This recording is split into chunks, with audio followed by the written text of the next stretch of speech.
पृथ्वी पर हमारा जीवन एक रियल वर्ल्ड में है, ऐसा कहा जाता है। लेकिन कभी कभी ऐसा लगता है कि हम उस जीवन को जी रहे हैं जो किसी और द्वारा कंट्रोल किया जा रहा है। एलॉन मस्क और कई जाने माने विचारक भी कुछ इसी तरीके का दावा करते हैं कि हमारी दुनिया शायद एक उन्नत कंप्यूटर प्रोग्राम हो सकती है। देखा जाए तो इन सारी बातों के पीछे कई सारे वैज्ञानिक सिद्धांत भी दिए गए हैं जो ये साबित करते हैं कि शायद हम एक रियल वर्ल्ड में नहीं जीते। तो क्या सच में हम किसी कंप्यूटर प्रोग्राम का हिस्सा है? चलिए जानते हैं इस वीडियो में।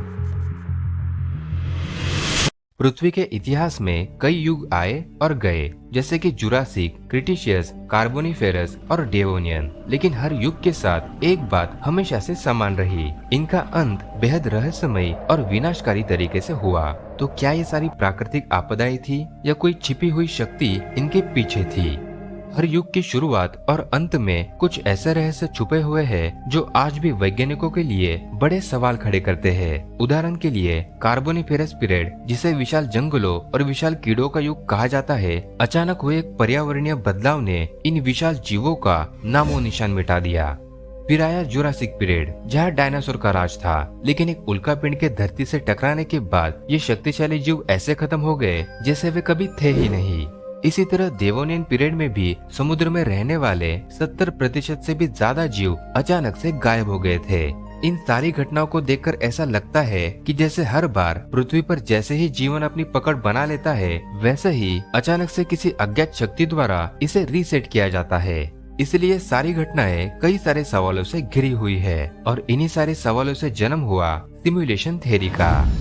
इसी सिमुलेशन थियरी के अनुसार यह पूरी संभावना है कि हमारी वास्तविकता जिसमें हम जी रहे हैं असल में एक अत्यधिक उन्नत कंप्यूटर सिमुलेशन हो सकता है। इस विचार को सबसे पहले 2003 में दार्शनिक निक बेस्ट्रॉम ने प्रस्तुत किया था। उन्होंने कहा कि अगर कोई उन्नत सभ्यता इतनी शक्तिशाली हो कि वह एक ऐसी सिमुलेशन बना सके जिसमें लोग खुद को वास्तविक माने, तो संभव है कि हम भी उसी सिमुलेशन का हिस्सा हो।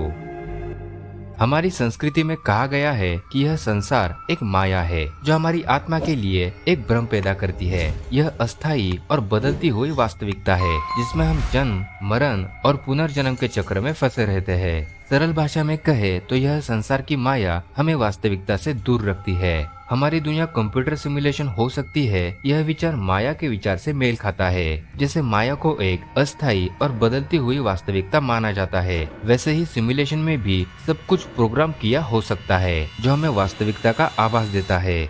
एक प्राचीन ग्रंथ योग वशिष्ठ में बताया गया है कि यह दुनिया एक सपने के समान होती है जो मन की चेतना से उत्पन्न होती है। इसमें कहा गया है कि जैसे सपने असली नहीं होते, वैसे ही यह दुनिया असली नहीं है। हमारे भगवत गीता में भी यह कहा गया है कि इस संसार की सारी वस्तुएं अस्थायी है और हमें आत्मा की स्थिरता को समझना चाहिए। गीता में भी माया को अज्ञान का पर्दा कहा गया है जो हमें वास्तविकता से भटका देता है। अगर हम भारत की प्राचीन संस्कृति के और थोड़ी गहराई में जाए तो हमारे भाग्य को लेकर एक बहुत ही दिलचस्प बात हमें देखने को मिलती है। इसमें कहा गया है कि हर व्यक्ति का भाग्य पहले से ही लिखा गया है। कई ग्रंथों में कहा गया है कि हम जो भी अनुभव करते हैं वह पहले से ही तय हो चुका है और इसका उदाहरण हमें महाभारत में दिखाया गया है, जहाँ भगवान श्री कृष्ण ने अर्जुन से कहा था कि युद्ध का परिणाम तो पहले से ही तय है और वे बस माध्यम है। अगर हम सिमुलेशन के संदर्भ में सोचे तो यह पूर्व निर्धारित भविष्य कुछ वैसा ही हो सकता है जैसा कि किसी कंप्यूटर प्रोग्राम में लिखा गया कोड।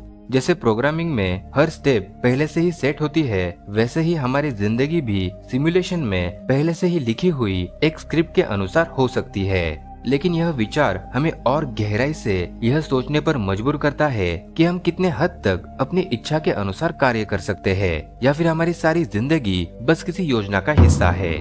भारत के अलावा कई और संस्कृतियों में भी इसी तरह की मान्यताएं है कि भविष्य पहले से ही तय होता है। उदाहरण के लिए ग्रीक पौराणिक कथाओं में 3 देवियां होती थी जो लोगों की जिंदगी का धागा बुनती थी और ये तय करती थी कि किसका जीवन कितना लंबा चलेगा और कैसा रहेगा। इसी तरह नॉर्थ माइथोलॉजी में भी 3 देवियां होती थी जो भविष्य को नियंत्रित करती थी। अगर हम इसे वैज्ञानिक दृष्टिकोण से देखें तो विज्ञान के 3 बड़े सिद्धांत हमें सिमुलेशन थियरी के बहुत करीब लाते हैं, जिसमें पहला है क्वांटम एंटेंगलमेंट।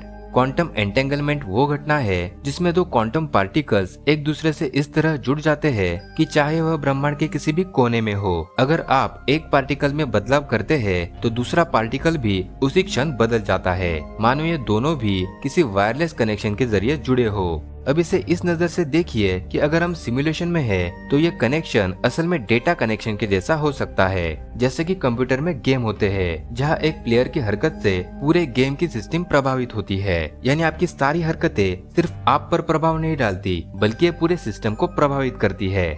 क्वांटम फिजिक्स का एक और दिलचस्प सिद्धांत है सुपरपोजिशन, जो बताता है कि कोई भी कण यानी पार्टिकल एक समय में कई स्थितियों में हो सकता है, लेकिन जब आप उसे देखने जाते हैं तो वह सिर्फ एक ही स्थिति में होता है। सोचिए कि आपके पास एक कागज है और वह कागज एक बंद लिफाफे में है। जब तक आप लिफाफा नहीं खोलते तब तक कागज के रंग के बारे में कुछ कहा नहीं जा सकता। वह लाल, हरा या नीला कुछ भी हो सकता है, लेकिन जैसे ही आप लिफाफा खोलते हैं वह सिर्फ एक ही रंग का होता है और उस समय बाकी सारी संभावनाएं नष्ट हो जाती है। और यही सुपरपोजिशन है। क्या होगा अगर हमारी वास्तविकता भी इसी तरह से काम करती हो? जब तक हम किसी चीज को नहीं देखते तब तक शायद वह चीज कई संभावनाओं में खेल रही होगी, और जब हम उसे देखते हैं तब सिमुलेशन हमारे लिए एक परिणाम तय करता होगा। यानी अगर आप किसी ऐसे दरवाजे को खोलने जा रहे हैं जिसके पीछे क्या है वो आपको पता नहीं है, तो शायद आपके दरवाजा खोलने से पहले हजारों संभावनाएं आपका दरवाजे के पीछे इंतजार कर रही हो। अगर बात संभावनाओं की हो रही है तो विज्ञान में संभावनाओं को लेकर एक बेहद ही जटिल सिद्धांत का नाम सबसे पहले आता है, जिसे मल्टीवर्स कहते हैं। मल्टीवर्स की थियरी हमें यह बताती है कि हर एक निर्णय और हर एक घटना के लिए एक अलग ब्रह्मांड होता है। मतलब अगर आप इस समय वीडियो को देख रहे हैं तो किसी दूसरे ब्रह्मांड में आपका ही रूप शायद इसे नहीं देख रहा होगा, या हो सकता है कि उसने पहले से ही देख लिया होगा। यानी हर छोटी बड़ी घटनाओं का एक अलग ब्रह्मांड होता है जहाँ कुछ संभावनाओं के साथ कुछ और ही घटनाएं हो रही होती है, लेकिन उन घटनाओं का परिणाम एक ही होता है। जैसे एक गेम को खेलने के कई तरीके होते हैं, लेकिन उसका नतीजा एक ही होता है।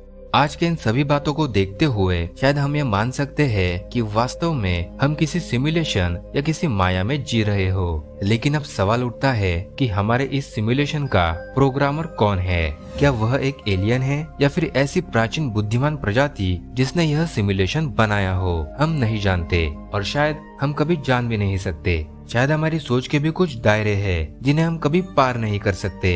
जैसा कि किसी प्रोग्राम में सीमाएं यानी लिमिटेशंस होती है, वैसे ही हमारी समझ भी कुछ सीमाओं में बंदी हो सकती है। हम अपनी पूरी जिंदगी में कुछ सवालों को कभी हल नहीं कर सकते, जैसे हमारा ब्रह्मांड कितना विशाल है, ये कैसा है और क्या यह बस एक ही है। हम अपने अस्तित्व के पीछे की सच्चाई को भी कभी नहीं जान सकते, और समय जो खुद एक भ्रम है उसके रहस्य को भी हम पूरी तरह से नहीं समझ सकते।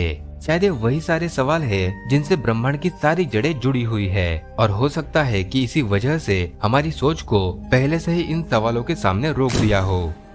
ये बहुत ही दिलचस्प बात है कि हमारे पास सब कुछ होकर भी हम कुछ सवालों के जवाब कभी नहीं जान सकते, और शायद यही सिमुलेशन का सबसे बड़ा सबूत हो सकता है। आप इस बारे में क्या सोचते हैं ये कमेंट करके जरूर बताइए, और वीडियो को लाइक और चैनल को सब्सक्राइब करना मत भूलना। तो कहीं जाइएगा मत, स्क्रीन पर आ रही वीडियो पर क्लिक कीजिए। मिलते हैं उस वाली वीडियो में।